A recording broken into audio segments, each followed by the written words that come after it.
اے ختم رسول، اے شاہ رسول، شاہ انبیاء، شاہ مدینہ، شاہ مدینہ۔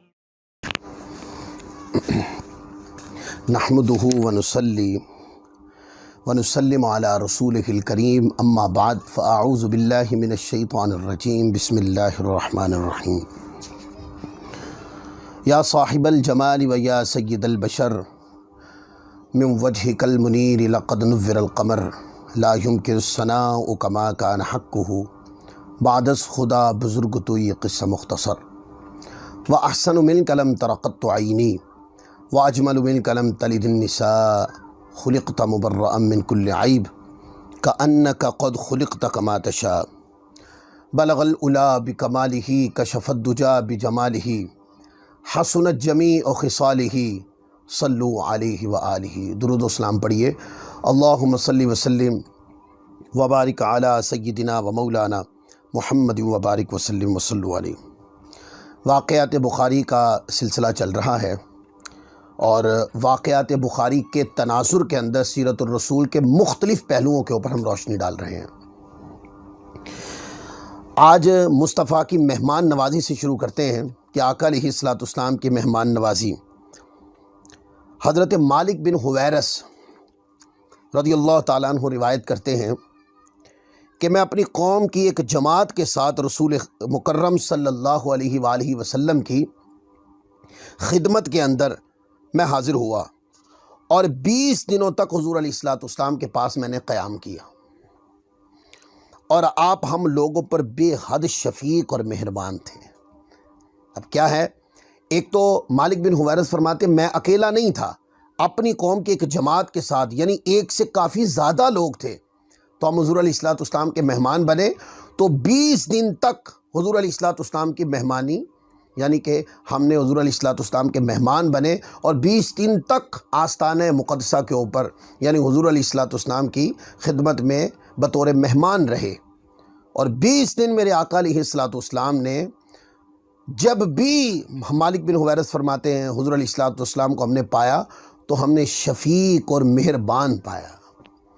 اب یہاں سے وہ لوگ درس لیں کہ مہمان کی خبر ملتی ہے ابھی کہ کسی نے آنا ہے، تو اس کے اوپر تنگ نظری کا اظہار، غیبت اور چگلی اور بہتان بازی وغیرہ کا سلسلہ شروع ہو جاتا ہے۔ یہ میرے مصطفیٰ کی سیرت نہیں ہے، بلکہ مہمان آتا ہے تو وہ اپنا رزق بھی ساتھ لاتا ہے۔ جب مہمان آئے تو سیرت الرسول کا جو درس ہے وہ یہ ہے کہ اس کو رسپیکٹ دو، اس سے عزت سے ملو، اس کے اوپر شفقت اور مہربانی اتنی کرو کہ وہ آپ کی مہربانی اور شفقت کو یاد رکھے۔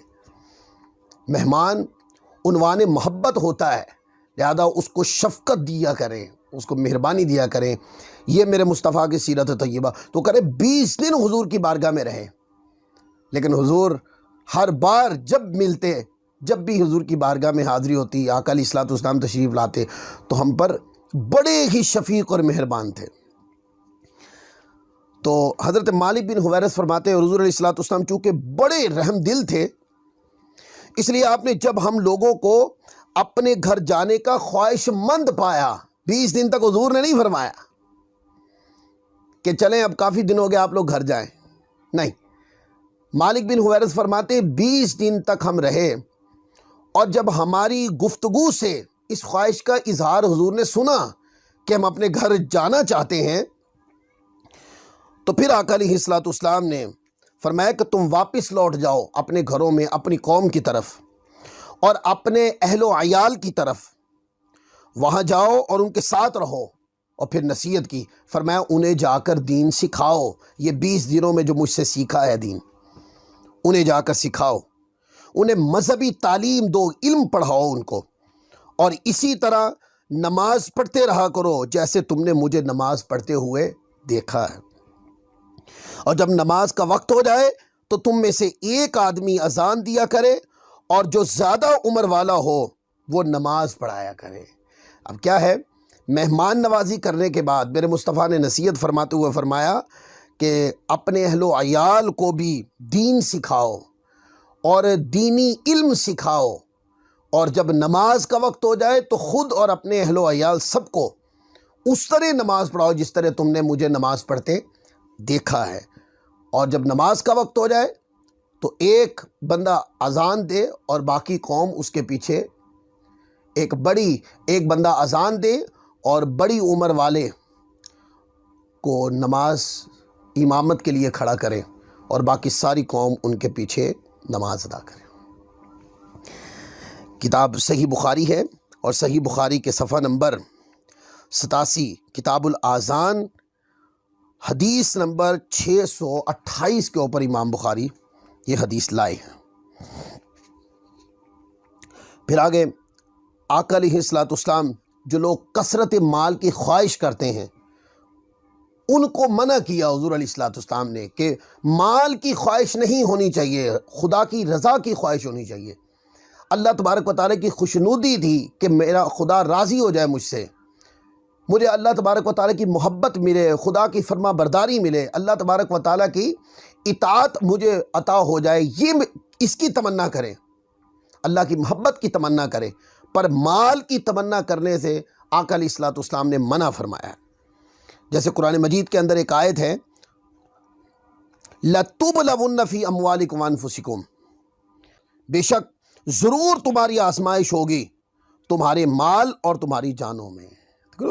مال اگر کسی کے پاس زیادہ ہے، اس سے تو اس کا امتحان ہے مال زیادہ ہونا کسی کے پاس۔ اس پر ایک حدیث ہے، حضرت عمر بن عوف، حضرت عمرو بن عوف انصاری رضی اللہ تعالیٰ عنہ روایت کرتے ہیں کہ رسول اللہ صلی اللہ علیہ وسلم نے حضرت ابو عبیدہ بن جراح کو جزیہ لانے کے لیے بحرین بھیجا تھا۔ جب وہ مال لے کر واپس لوٹے تو قبیلہ انصار کے لوگوں کو ان کے آنے کی خبر ملی، تو سبھی حضرات فجر کی نماز میں حضور علیہ الصلوۃ والسلام کے ساتھ شریک ہوئے۔ رسول پاک صلی اللہ علیہ وآلہ وسلم نے جب نماز فجر پڑھا کر جانے لگے تو وہ سب آپ کے روبرو آ گئے۔ حضور علیہ الصلوۃ والسلام نے ان سب کو مسکرا کر دیکھا، تبسم فرمایا اور فرمایا میرا خیال ہے کہ تم لوگوں کو یہ معلوم ہو گیا ہے کہ ابو عبیدہ مال لے کر آئے ہیں، یعنی کہ بحرین کا جزیہ لائے ہیں۔ لوگوں نے عرض کی ہاں یا رسول اللہ یہی بات ہے۔ تو آقا علیہ الصلوۃ والسلام نے فرمایا تو بشارت حاصل کرو اور اس بات کی امید رکھو جو تمہیں خوش کر دے، لیکن خدا کی قسم مجھے تمہارے غریب ہو جانے کا کوئی ڈر نہیں ہے۔ یعنی کہ غربت کی حالت میں کہ تم غریب ہو، کیونکہ غربت میں آزمائش کم ہوتی ہے، غربت میں صبر زیادہ ہوتا ہے، تو فرمایا کہ غریب ہو جانے کا کوئی ڈر نہیں، مجھے تو اس بات کا ڈر ہے کہ دنیا تم پر اسی طرح کشادہ نہ ہو جائے جس طرح تم سے پہلے لوگوں پر ہوئی تھی، پھر تم ایک دوسرے سے جلنے لگو۔ نصیحت کرتے ہوئے فرمایا پھر تم ایک دوسرے سے جلنے لگو جیسے وہ لوگ ایک دوسرے سے جلنے لگے تھے، اور یہ تمہیں ایسے ہی ہلاک کر دے گا جیسے تم سے پہلے لوگوں کو ہلاک کر دیا۔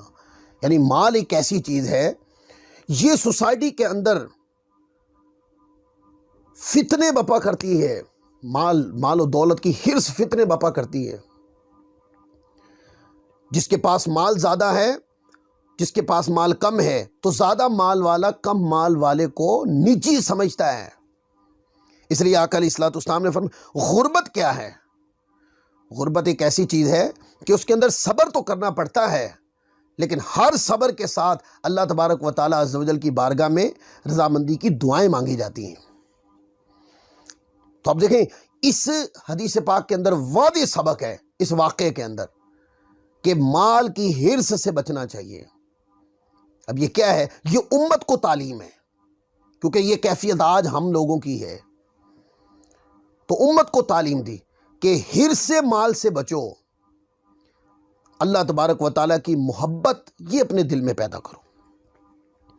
صحیح بخاری ہے، جلد اول صفحہ نمبر 447 کتاب الجہاد کے اندر یہ روایت امام بخاری لائے ہیں، حدیث نمبر 3157۔ اور اسی طرح آقا علیہ الصلوۃ والسلام کی بہت ساری احادیث ہیں جو ہمیں زندگی کے مختلف پہلوؤں کے اوپر کس انداز میں زندگی کو گزارنا ہے اس کا پیغام دیتی ہیں۔ لہذا اپنی زندگی میں یہ چیز تو ہمیشہ ڈال لیں کہ زندگی کا کوئی بھی شعبہ اختیار کریں تو سب سے پہلے آقا علیہ الصلوۃ والسلام کی سیرت مقدسہ کے اوپر ایک نظر ڈالیں اور پھر دیکھیں کہ حضور علیہ الصلوۃ والسلام کی سنت طیبہ نے ہمیں سکھایا کیا ہے، اس کے مطابق اپنی زندگی کو اس پہلو کے اوپر چلائیں تو انشاءاللہ جب زندگی روش سنت مصطفیٰ پر چل پڑے گی تو انشاءاللہ عز و جل جہاں ہمارے دنیاوی معاملات درست ہو جائیں گے وہاں ہمیں اللہ اور رسول کی فرما برداری بھی نصیب ہو جائے گی۔ تو آج کا درس اسی مقام پہ ختم کرتے ہیں، انشاءاللہ عز و جل اگلے درس کے ساتھ پھر حاضر ہوں گے۔ اللہ تعالیٰ آپ کی اور میری بے حساب مغفرت فرمائے۔